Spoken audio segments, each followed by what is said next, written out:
आजचा आपला विषय आहे मूलद्रव्यांचे आवर्ती वर्गीकरण. तर आपण आधी शिकलो आहे की मोठ्या संख्येने असलेल्या या मूलद्रव्यांचा अभ्यास सोपा व्हावा यासाठी त्यांच्याविषयीचे प्रचंड माहितीमध्ये काही आकृतिबंध आहे का हे वैज्ञानिक तपासू लागले. सुरुवातीच्या वर्गीकरणात मूलद्रव्यांचे धातू व अधातू असे गट पाडले होते.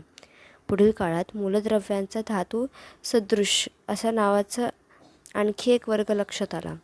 मूलद्रव्ये व त्यांचे गुणधर्म याविषयीचे ज्ञान जसे वाढू लागले तसे वेगळ्या वैज्ञानिकांनी वर्गीकरणाचे इतर अनेक पद्धती शोधण्याचा प्रयत्न सुरू केला.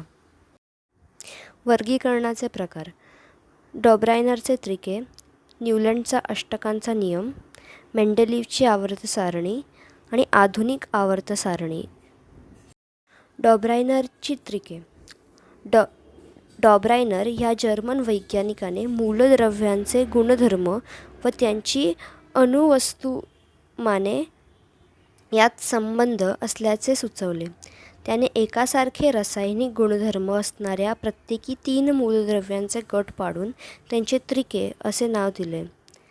असा एका त्रिकामधील 3 मूलद्रव्यांची मांडणी त्याने अणुवस्तुमानाच्या वाढत्या क्रमांकाने केली व दाखवले की मधल्या मूलद्रव्याचे अणुवस्तुमान हे अंदाजे इतर 2 मूलद्रव्यांचे अणुवस्तुमानाचे सारासारिके असते. तर इथे आपल्याला काही उदाहरणं दिली गेली आहेत. मात्र सर्व ज्ञात मूलद्रव्यांचे वर्गीकरण डॉब्रायनरच्या त्रिकांमध्येही होऊ शकले नाही. न्यूलँड्सची अष्टके. न्यूलँड्सनी त्या काळी ज्ञात असलेली मूलद्रव्ये त्यांच्या अणुवस्तुमानाच्या चढत्या क्रमानुसार मांडली. याची सुरुवात सर्वात हलक्या हायड्रोजन ह्या मूलद्रव्याने झाली तर शेवट थोरियम यांनी झाला. त्याला दिसले की प्रत्येक 8व्या मूलद्रव्याला पहिल्या मूलद्रव्यासारखे गुणधर्म होते.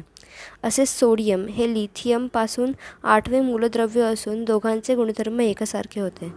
त्यांनी 8व्या व पहिल्या मूलद्रव्यांच्या गुणधर्मामध्ये दिसून येणाऱ्या सारखेपणाला अष्टकांचे नियम असे म्हटले. या वर्गीकरणात मूलद्रव्य सप्तस्वरांसारखी मांडली गेली आहेत. इथे आपल्याला ह्याचे काही उदाहरणं पण दिसतात. न्यूलँड्सच्या अष्टकांच्या नियमात खूप त्रुटी आढळून आल्या. 1. हा नियम फक्त कॅल्शियमपर्यंत लागू होता. 2. ज्ञात असलेल्या सर्व मूलद्रव्यांना टक्क्यात सामावून घेण्यासाठी न्यूलँड्सने काही जागांवर 2 मूलद्रव्ये बसवली, उदाहरण कोबाल्ट आणि निकल. 3.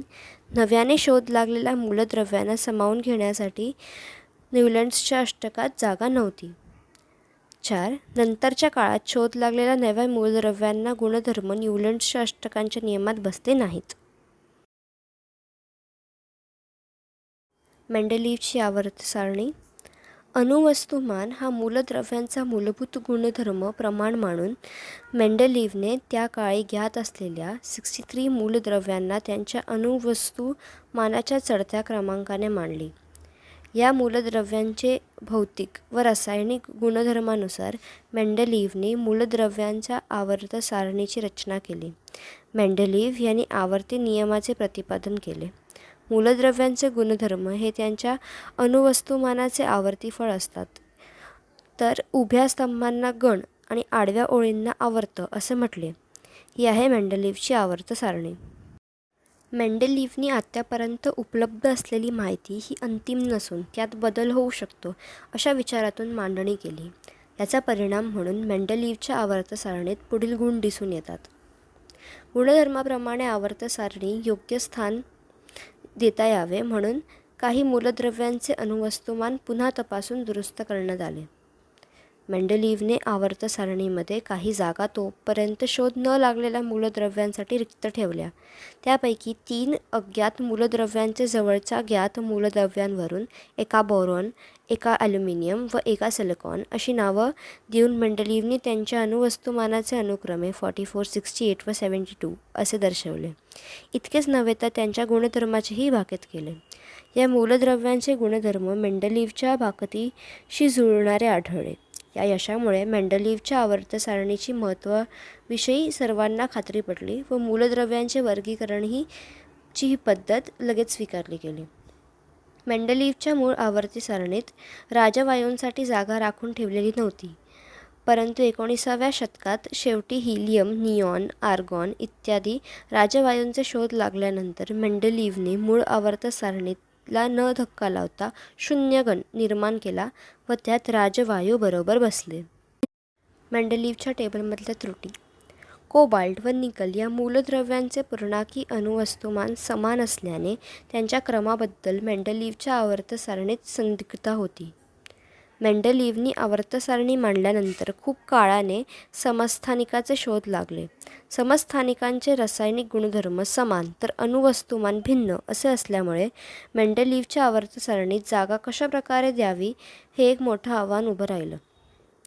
वाढत्या अणुवस्तुमानाप्रमाणे मांडलेल्या मूलद्रव्यांच्या अणुवस्तुमानांमधील वाढ नियमित दराने होताना दिसत नव्हती. त्यामुळे दोन जड मूलद्रव्यांचे मध्ये किती मूलद्रव्यांचा शोध लागू शकतो हे भाकीत करणे मेंडलीव्हला जमले नाही. हायड्रोजनचे स्थान.